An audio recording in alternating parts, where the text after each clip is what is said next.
عزیز طلباء السلام علیکم، میں عبید الرحمن CMM لیکچر سے آپ سے مخاطب ہوں۔ آج ہم سال اول کی اسلامیات کے پہلے لیکچر کے ساتھ حاضر ہوئے ہیں۔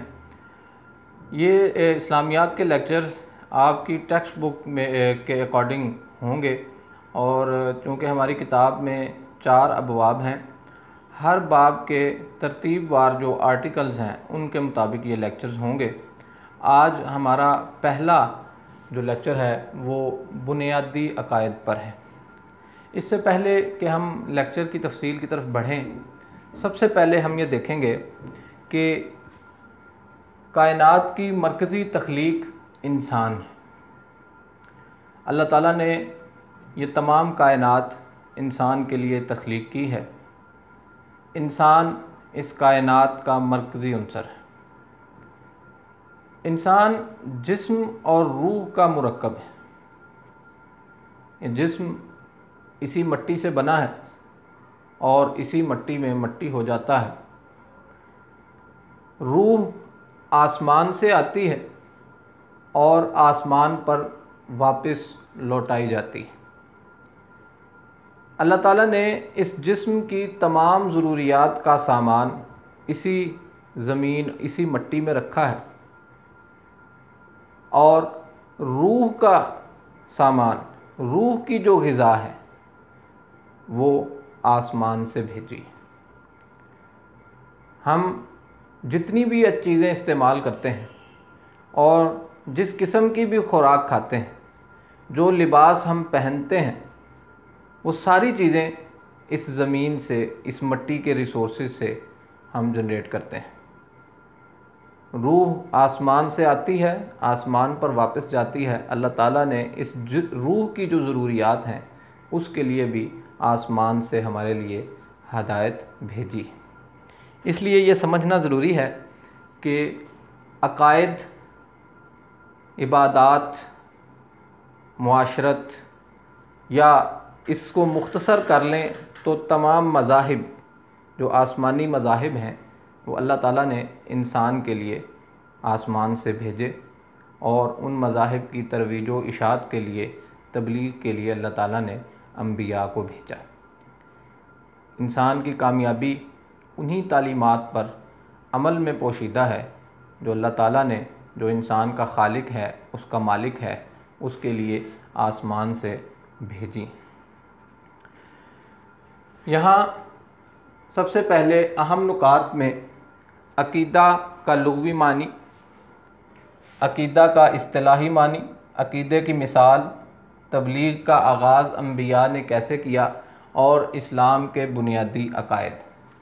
عزیز طلباء، اہم نکات جو آپ کے سامنے لکھے گئے ہیں، یہی اس آرٹیکل کے مختصر جوابات یا مختصر سوالات بھی یہی ہیں۔ انہی اہم نکات میں سے مختصر سوالات جو ہیں وہ پوچھے جاتے ہیں اور بنائے جاتے ہیں۔ اب ہم ان کی تفصیل کی طرف آئیں گے۔ عقیدہ کا لغوی معنی۔ لفظ عقیدہ عقد سے بنا ہے، جس کا معنی ہے گرہ لگانا یا باندھنا۔ لہذا عقیدے کا معنی ہوا باندھی ہوئی یا گرہ لگائی ہوئی چیز۔ یہاں بچے ایک چیز غلطی کر جاتے ہیں، جب پیپر میں MCQs کی صورت میں اگر یہ پوچھا جائے تو بچے کے ذہن میں یہ بات رہ جاتی ہے کہ لفظ عقیدہ عقد سے بنا ہے جس کے معنی ہے باندھنا۔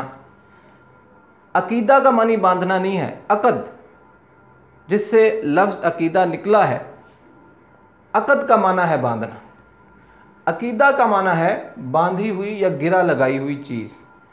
گویا عقیدہ یا عقائد وہ نظریات اور وہ سوچ ہوتے ہیں جو ہم بڑے مضبوط اپنی دل و دماغ میں ان پر ایک گرہ لگا لیتے ہیں، ان کو اپنے پلے سے باندھ لیتے ہیں، اور اس کے مطابق پھر ہم زندگی گزارتے ہیں۔ لہٰذا دوبارہ دیکھیے، عقیدہ عقد سے بنا ہے جس کے معنی ہے باندھنا، گرہ لگانا، جبکہ عقیدہ کے معنی ہے باندھی ہوئی یا گرہ لگائی ہوئی چیز۔ عقیدہ کے اصطلاحی معنی۔ انسان کے مضبوط اور اٹل نظریات کو عقائد کہا جاتا ہے۔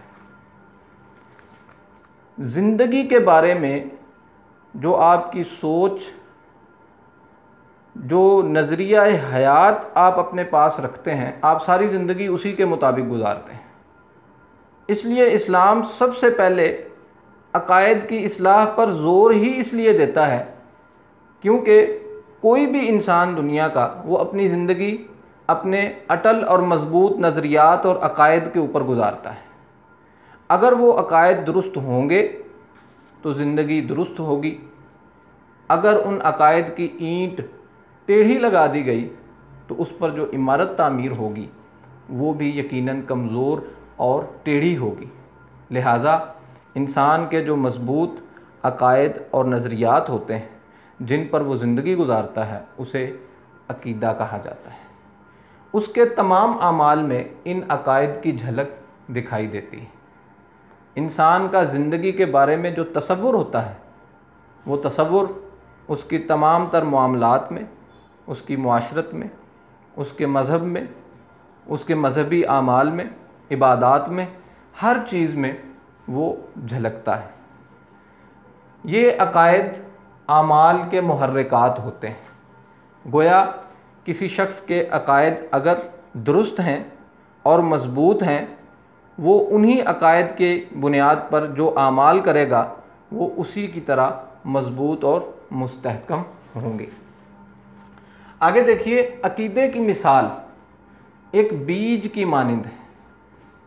یہ ایم سی کیوز بھی ہے پیپر کے پوائنٹ آف ویو سے بہت اہم، کہ عقیدے کی مثال ایک بیج کی مانند ہے۔ آپ زمین میں کوئی بیج بوتے ہیں، اس بیج سے پودا اگتا ہے۔ مثلاً آپ نے گندم کا بیج بویا تو اس سے گندم کا ہی پودا اگے گا۔ ایسا ممکن نہیں ہے کہ اس سے چاول کا پودا جو ہے وہ اگائے۔ اس لیے عقیدے کی مثال بیج کی ہے اور عمل کی مثال جو ہے اس بیج سے اگنے والے پودے کی مانند ہے۔ لہذا ثابت ہوا کہ جیسا عقیدہ ہوگا اسی کے مطابق عمل ہوگا۔ اسی بات کو ہم اوپر بھی دہرا کر آئے ہیں کہ انسان کے پختہ نظریات کو، اٹل نظریات کو عقیدہ کہا جاتا ہے۔ اگر وہ درست ہیں تو اس کی زندگی درست ہے۔ تو گویا ہم کہہ سکتے ہیں کہ اگر عقیدے کی مثال بیج جیسی ہے تو اگر ہم نے بیج درست بویا ہے، صحیح وقت پر بویا ہے، صحیح زمین میں بویا ہے، تو اس سے ہمیں یقیناً ایک پیداوار جو ہے وہ اچھی حاصل ہوگی۔ اس لیے انسان عقیدے کی صورت میں ایک بیج بوتا ہے اور عمل کی صورت میں اس سے جو پودا اگتا ہے وہ اس کے سامنے آتا ہے۔ اس لیے پودے میں بیج کی خصوصیات ہوتی ہیں۔ جیسے انسان کے عقائد ہوں گے اسی کے مطابق اس کے اعمال ہوں گے اور انہی اعمال کے مطابق اس کا حساب و کتاب ہوگا۔ تبلیغ کا آغاز، جتنے بھی انبیاء اللہ تعالیٰ نے آسمان سے انسان کی اصلاح کے لیے بھیجے، انہوں نے سب سے پہلے جو کام آ کر کیا وہ لوگوں کے عقائد کی اصلاح تھی۔ مثلاً وہ لوگ اللہ کے بارے میں کیا سوچتے ہیں، جو انبیاء آئے ہیں ان کے بارے میں ان کی رائے کیا ہے، کیا وہ اس زندگی کے بعد مرنا ہے، مرنے کے بعد کیا دوبارہ جی اٹھنے پر یقین رکھتے ہیں، فرشتے جو اللہ کا پیغام لے کر آنے کے لیے ایک ذریعہ اور واسطہ ہیں، کیا ان پر ان کا ایمان ہے۔ تو اس لیے انبیاء نے آ کر تبلیغ کا، اپنی تعلیمات کا آغاز سب سے پہلے عقائد کی اصلاح پر کیا۔ عبادات بعد میں آئیں، باقی سارے احکامات بعد میں آئے۔ پہلے اس بیج کو صحیح جگہ پر بویا ہے جس سے اعمال کے پودے نے جنم لینا تھا۔ اس لیے دنیا میں جتنے بھی انبیاء اللہ تعالیٰ نے اتارے، جتنے رسول بھیجے، انہوں نے اپنی تعلیمات، انہوں نے اپنی تبلیغ کا آغاز عقائد کی اصلاح سے کیا۔ لہٰذا نبی پاک صلی اللہ علیہ وسلم نے بھی اسلام کی تبلیغ کا جب آغاز کیا تو انہوں نے بھی اس کا آغاز عقائد کی اصلاح سے کیا۔ اسلام کے 5 بنیادی عقائد ہیں۔ توحید، اللہ پر ایمان، اللہ کی وحدانیت پر یقین۔ رسالت، کہ اللہ نے رسول جو بنا کر بھیجے ہیں وہ سچے ہیں، جتنے بھی انبیاء ہیں وہ حق پر تھے، وہ سچ پر تھے۔ ملائکہ پر ایمان، وہ فرشتے جو اللہ کے رسول اور اللہ کے درمیان پیغام رسانی کے لیے آتے رہے، وہی لے کر آتے رہے، ان پر ایمان، تمام آسمانی کتابوں پر ایمان اور روز آخرت پر ایمان۔ یہ اسلام کے 5 بنیادی عقائد ہیں جن پر دین اسلام کی عمارت جو ہے وہ کھڑی ہے۔ یہ 5 بنیادی عقائد اسلام کے بالکل اولین اور بالکل بنیادی عقائد ہیں جن پر ایمان ہونا نہایت ضروری ہے۔ قرآن پاک کی عقائد کا ریفرنس ہم دیکھتے ہیں، وَلَٰكِنَّ الْبِرَّ مَنْ آمَنَ بِاللَّهِ وَالْيَوْمِ الْآخِرِ وَالْمَلَائِكَةِ وَالْكِتَابِ وَالنَّبِيِّينَ۔ ترجمہ ملاحظہ کریں، بلکہ اصل نیکی تو یہ ہے کہ جو کوئی ایمان لائے اللہ پر، روز قیامت پر، فرشتوں پر، کتابوں پر اور انبیاء پر۔ تو دین اسلام کی بنیاد، اس کی جڑ، وہ 5 عقائد ہیں جن کی تبلیغ نبی پاک صلی اللہ علیہ وسلم نے کی، جن اللہ کا وہ پیغام ہم تک پہنچایا، جس پر دین اسلام کی عمارت جو ہے وہ کھڑی ہوتی۔ عزیز طلبہ، یاد رکھیے، قرآن پاک کی جو آیت ہے اس کا متن اگر کوئی بچہ درست لکھ سکتا ہو تو وہ لکھے، ورنہ ترجمہ لکھیں، اور ترجمے کی ہیڈنگ اسی صورت میں دیں اگر آپ کو ترجمہ درست معلوم ہے، ورنہ اگر آپ کے ذہن میں ترجمہ درست محفوظ نہیں ہے تو آپ مفہوم کی ہیڈنگ دے کر اس آیت کا جو مفہوم آپ کے ذہن میں ہے اس کو آپ بیان کر سکتے ہیں۔ امتحانی نقطہ نظر سے یہ ذہن میں رکھے کہ ایک بچہ جو ترجمہ بالکل درست لکھتا ہے اور ایک بچہ جو ہے وہ ترجمے میں تھوڑی سی گڑبڑ کر جاتا ہے تو نمبروں پر فرق جو ہے وہ پڑتا ہے۔ لہذا اس بات کو ذہن میں رکھیے، قرآن پاک کی یا کسی حدیث کا کوئی ریفرنس جو ہے وہ بالکل درست ہونا چاہیے، اس میں کسی بھی قسم کی کمی بیشی جو ہے وہ نہیں ہونی چاہیے۔ امید ہے آپ کو لیکچر پسند آیا ہوگا۔ ہمارا چینل لائک کیجئے، شیئر کیجئے، سبسکرائب کیجئے۔ آپ کا بہت شکریہ۔ السلام علیکم۔